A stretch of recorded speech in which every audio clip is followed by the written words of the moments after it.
2018, Grand Rapids, Michigan, a quiet Sunday morning. The kind where most people are still in bed, still sleeping, still completely unaware that something was very wrong inside a house on Franklin Street. A man heads down to his basement to look for his cat. Nothing unusual about that. Just an ordinary errand on an ordinary morning. But the moment he reaches the bottom of those stairs, something stops him. It isn't what he sees at first. It's what he smells. That kind of smell doesn't come from mice in the walls. It doesn't come from old pipes or damp concrete. Anyone who has ever encountered it will tell you. You never forget it, and you never mistake it for anything else. Then he sees it, a tarp on the basement floor, and blood seeping out from underneath it. He doesn't touch it. He doesn't get any closer. He turns around and runs back up those stairs as fast as his legs will carry him. And he calls 911. When officers arrive and make their way into that unlit basement, one of them reaches for his flashlight, moves it slowly toward the tarp, and then goes still. "Oh yeah, I can see some skin there. Everyone back out." The detective who responded to that scene would later say he stood in that basement asking himself one question that he couldn't shake. What kind of animal does this to a person? What they found inside that tarp that morning, and what they would search for and never find at all, is a story that shook an entire state to its core. At the center of it, a 31-year-old woman named Ashley Young, bright, caring, full of plans for her future, and completely unaware that the person she had chosen to trust was the most dangerous decision she would ever make. Before we go any further, this video covers a real violent crime, including murder and the discovery of human remains. Some of what you're about to hear may be deeply disturbing. Viewer discretion is strongly advised. Kalamazoo, Michigan, late 2018. A mid-sized city in the heart of the Midwest, where people go to work, raise their families, chase their dreams, and trust that the people in their lives mean them no harm. Ashley Young was one of those people. She was 31 years old, and if you asked anyone who knew her to describe her in one word, the answers would all sound the same: warm, giving, joyful, real. She was born and raised in Grand Haven, Michigan, a small lakeshore town where she grew up, went to school, and became the kind of person that people genuinely felt lucky to know.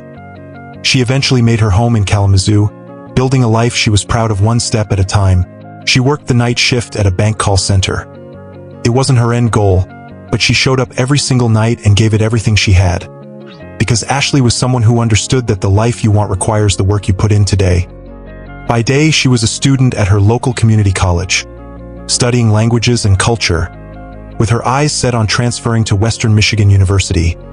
Her dream was to become an interpreter, to use language as a bridge between people from different worlds, and that dream made complete sense for who she was. Because Ashley was genuinely fascinated by people who were different from her. She would sit with friends from other countries and pick their brains for hours. She wanted to understand other cultures, other religions, other ways of seeing the world. Not out of curiosity alone, but out of real, deep respect. Before the call center, she had spent years working in a care home, looking after adults with disabilities, quietly showing up for people who needed someone in their corner. That was Ashley. She didn't just talk about caring for people. She built her entire life around it. Her mother, Christine, put it simply. She said Ashley was caring and giving, that she would go without just to make sure someone else had what they needed, that she didn't like to see people bullied or left behind, that she was laughter and smiles most of the time. Her stepmother, Dana, described her as lovable and joyful, the kind of person whose smile you remembered long after she left the room. A missing persons advocate who spent time speaking with Ashley's friends and family after her death said it best. She said Ashley had a radiant beauty that you could see on the outside, but the real beauty, the kind that mattered, was the one that came from within her heart. In her personal life, Ashley had known what real love felt like. Since the age of 24, she had been with her first and only partner, a relationship her friends described as a genuine fairy tale, the kind of love that felt safe and rare. But by 2018, Ashley had quietly made a decision. She was ready for a new chapter, ready to find out who she was on her own terms. On November 18, 2018, just 10 days before she disappeared, Her mother Christine came to help her pack up her things and move out of the apartment she had shared with her partner. Ashley was beyond excited. She talked about that new apartment like she had just been handed the world. Her mother said, speaking to her, "You would have thought she was winning $1 million, a new place, a new beginning, a future she was building with her own 2 hands." There was just one more thing to make it official. A meeting with her mother to co-sign the lease, scheduled for the morning of November 29th. She never made it, and for Christine, that day marked the last time she ever saw her daughter, because Ashley Young was the only child Christine would ever have. Doctors had told her years earlier that she would never be able to conceive, and then Ashley came, her miracle, her whole world. Take a moment with that, because it matters. Before we talk about what happened to Ashley, you need to know exactly who she was. And now you do. If you're new here, welcome. Stories like Ashley's are exactly why this channel exists. Hit subscribe so you never miss a case. And if this one moves you, share it, because keeping Ashley's name alive matters. Now let's get back to the story. Jared Chance grew up in Holland, Michigan, 35 minutes from Grand Rapids, an hour from Kalamazoo, and a world away from the kind of person Ashley Young deserved to have in her life. He and Ashley had crossed paths years before any of this, back when their connection seemed casual enough. 2 people who knew each other, nothing more. But then came the moment that should have ended it completely. Jared broke into Ashley's apartment. He stole her medication. He stole her money. And then he disappeared from her life. Ashley's mother Christine never forgot that, and she never forgave it. Something about Jared had always felt wrong to her. A feeling that sat deep in her gut and wouldn't let go. Something that just wasn't connecting. Something that made her physically sick inside. A mother's instinct, sharp and clear. But Ashley didn't see the world the way most people did. She looked at broken people and saw potential. She looked at someone who had wronged her and still believed there was something worth saving underneath. That wasn't naivety. That was just who Ashley was. So when Jared resurfaced in 2018, claiming he was struggling, down on his luck, trying to piece his life back together, Ashley didn't turn him away. One night he called her after driving his car into a ditch following a night of drinking, and she went. No hesitation. No questions asked. He told her he wanted to take her out as a thank you, and something shifted between them.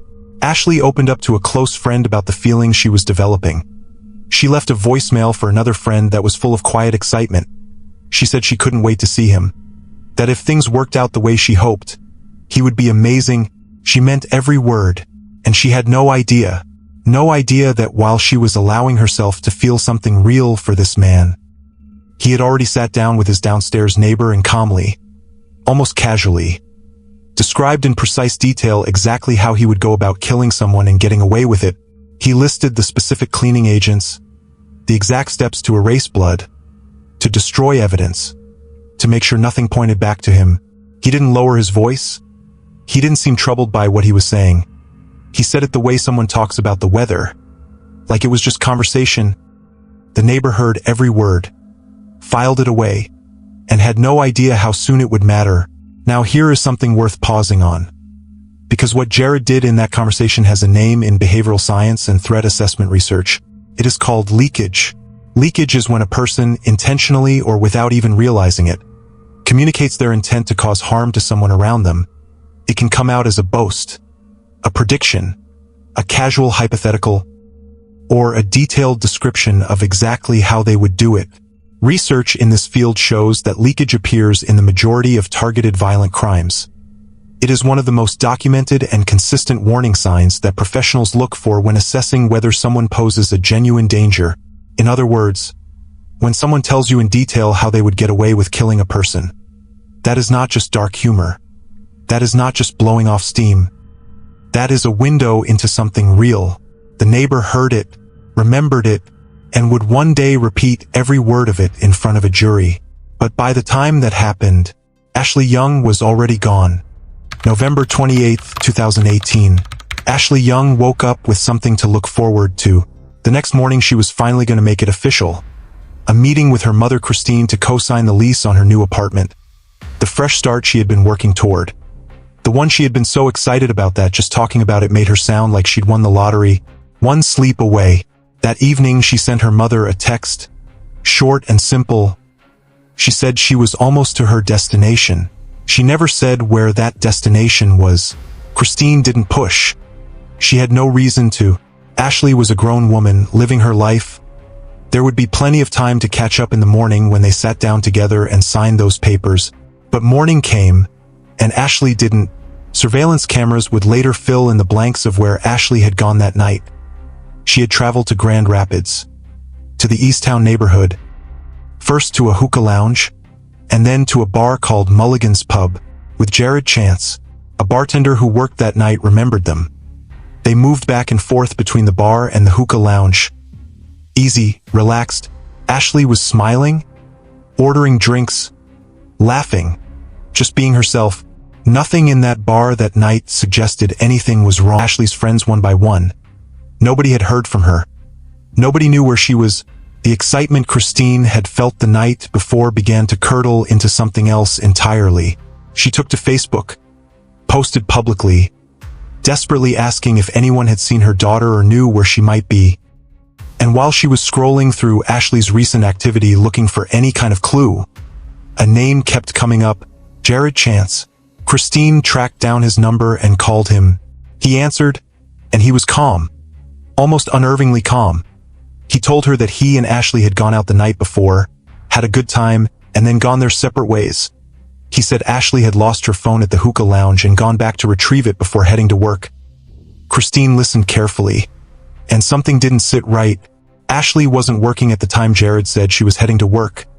The timeline didn't make sense. The story had a crack running right through the middle of it, and Christine felt it immediately. She kept pushing. Jared offered her another piece of the puzzle. He mentioned a mutual friend, said that person had seen Ashley that night and could confirm she was fine. Christine and her partner Dana didn't wait. They got in the car and drove to find that friend themselves.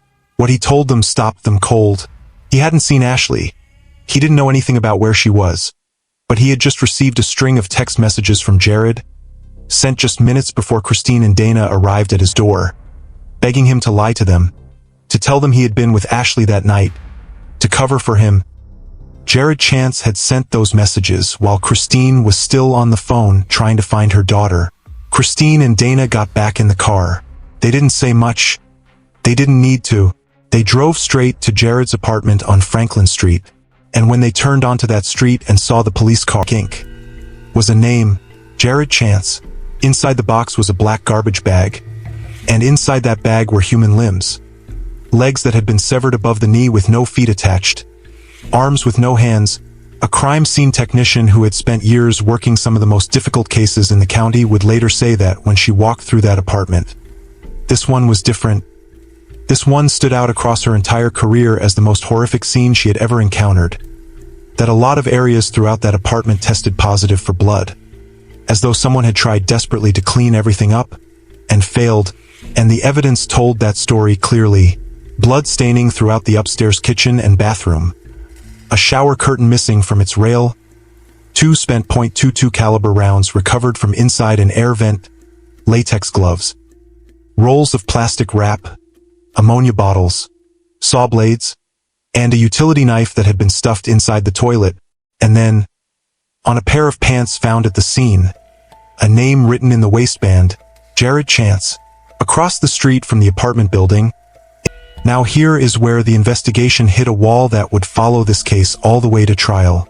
DNA testing confirmed that the blood found throughout Jared's apartment belonged to Ashley Young. There was no question about whose remains had been found in that basement. But without Ashley's head, medical examiners could not make an official determination of cause of death. This matters more than it might seem. In a court of law, prosecutors carrying a murder charge are expected to show how a victim died. A gunshot, strangulation, blunt force. Without that confirmation, the defense has a foothold. 2 spent .22 caliber rounds were found in that air vent, and investigators believe Ashley was shot in the head before her body was dismembered. But without the physical evidence to confirm it, that belief could not be entered into the record as established fact. It was a gap that Jared Chance had either calculated deliberately, or created by instinct. Either way, Ashley's head, her hands, and her feet have never been found, and Jared Chance has never told anyone where they are. By the time Mario Nelson made that 911 call on December 2nd, investigators were already pulling on a thread that led somewhere nobody expected: cell phone data. In the days following Ashley's disappearance, Jared's phone had made a journey southwest, away from Grand Rapids, toward a small city called Holland, Michigan, where his parents, James and Barbara Chance, lived. The data placed him there on December 1st, the day before the body was discovered. He had called his parents, and they had come. Now here is the part of the story that stops people cold. James Chance was not just any father who showed up to help his son in a moment of crisis. James Chance was a retired police officer, a man who had spent years of his life wearing a badge, enforcing the law, building a career around the idea that justice matters, that the truth matters, that when something wrong happens you don't look away. And yet, on December 1st, 2018, he got in his Honda CR-V, drove to his son's apartment on Franklin Street, and helped load that car with everything he knew should not be there: a power saw blades, latex gloves, ammonia bottles, a mop and bucket, a shower curtain, plastic wrap, and 2 brown cardboard boxes. Inside one of those cardboard boxes, investigators believe, were Ashley Young's limbs. Jared's younger brother Conrad was there too. He would later take the stand and describe moving a cardboard box with a large black bag inside it. Heavy, silent. He said he helped without fully grasping what he was carrying. Whether he truly didn't know, or simply chose not to ask, is something only he can answer. The family loaded everything into that CR-V and drove back toward Holland.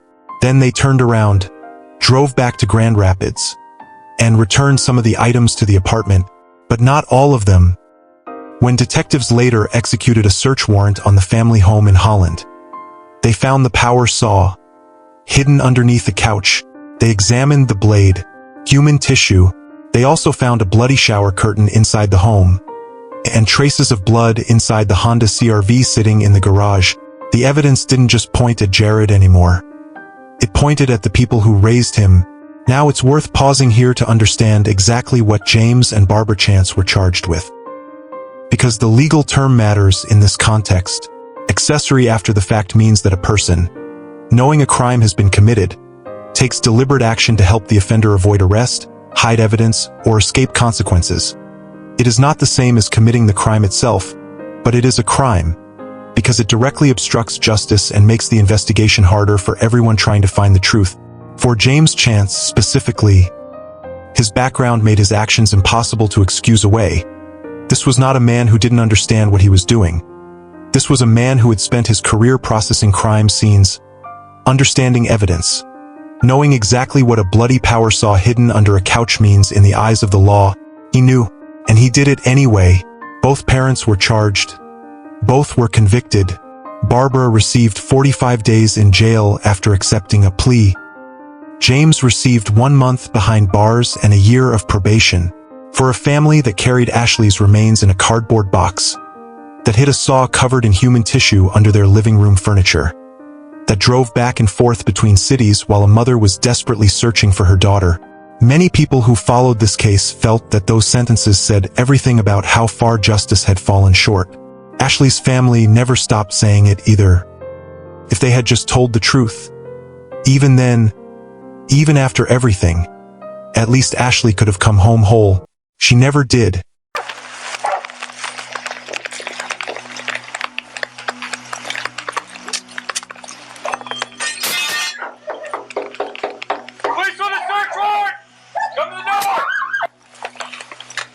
Okay, the tarp is laying on the stairs, the last 3 stairs. Like, come on down. Hands on top of your head. We're gonna call him right into that kitchen. Right? You want me to? Hands on your head! What's your name? What's your last name? Your Chance? You put the seatbelt on when you get it back there, that's fine. Alright.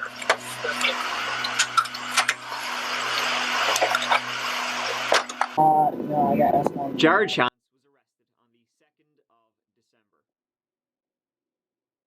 height while sleeping.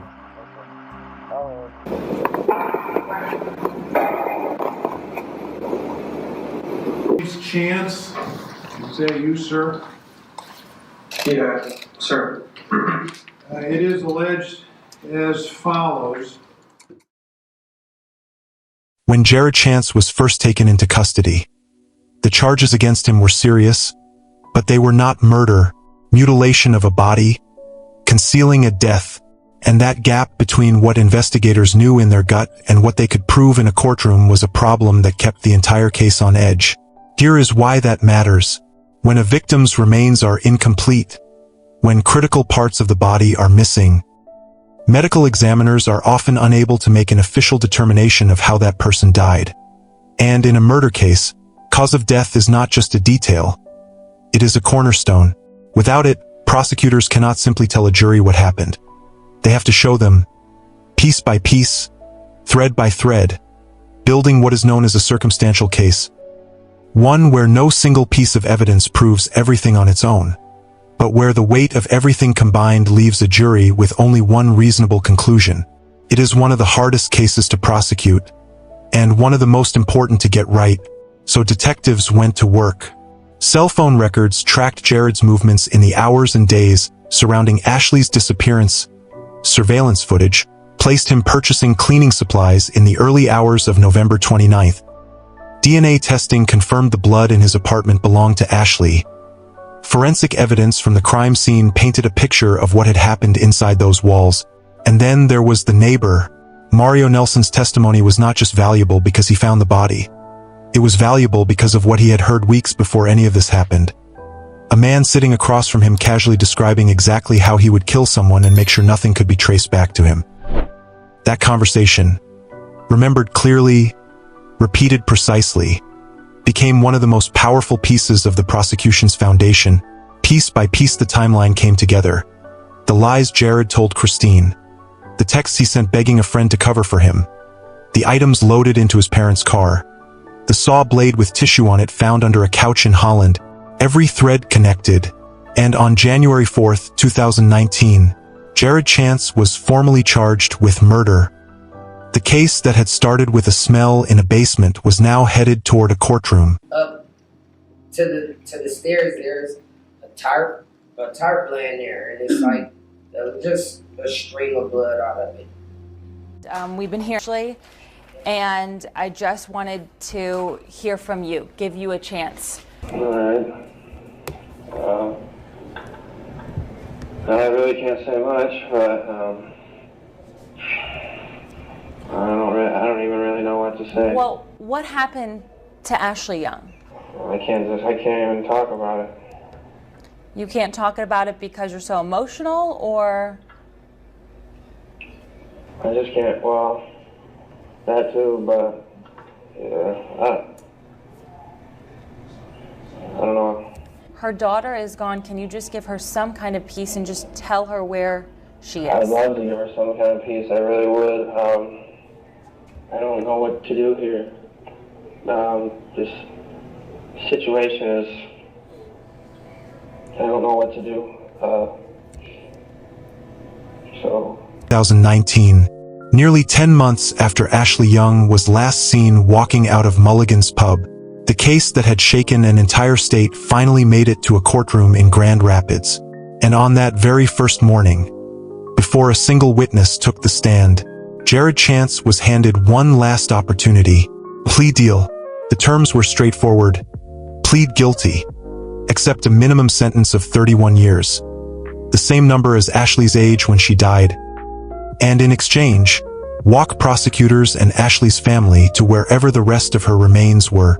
A chance to give a grieving mother back even a small piece of what was taken from her.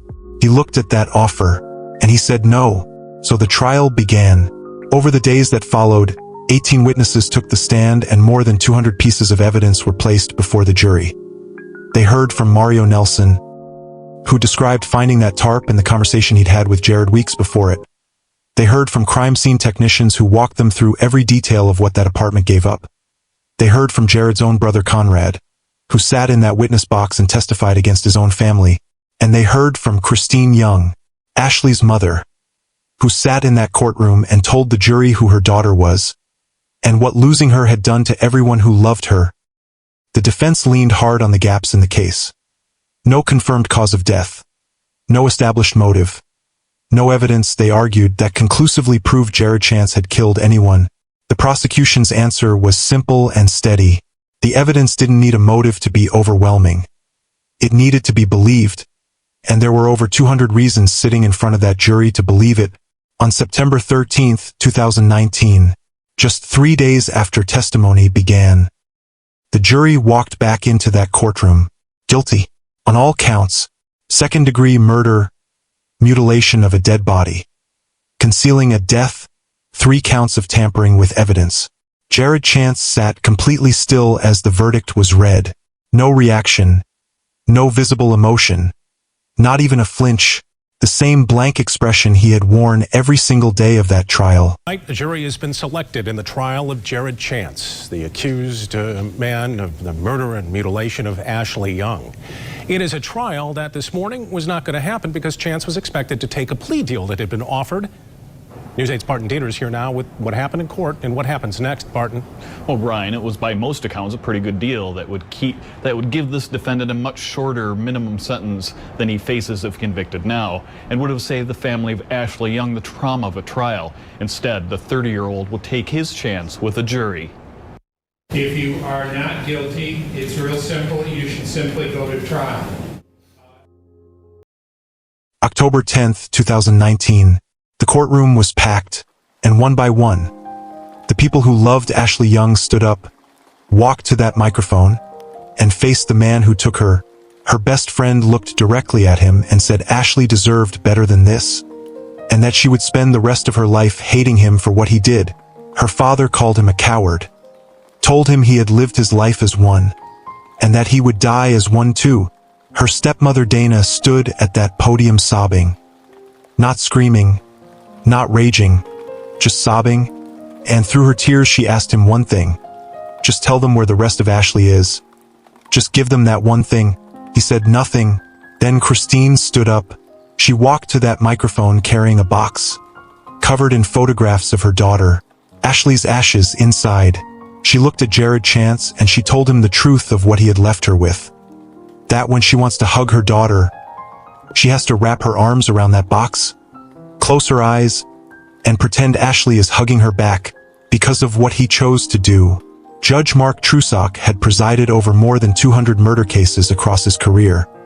And when it was his turn to speak, he did not mince a single word. He said this was without question the worst case he had ever been involved in. He called Jared Chance a very evil individual, a monster without any conscience whatsoever, someone who should never be allowed free. He sentenced him to 100 to 200 years in prison. Jared Chance will not be eligible for parole until he is 130 years old. When that sentence was read, Ashley's family cheered. Jared Chance said nothing, the same silence he had kept from the beginning. This was an extremely disturbing set of facts and circumstances where you killed and dismembered this young lady, Ashley Young.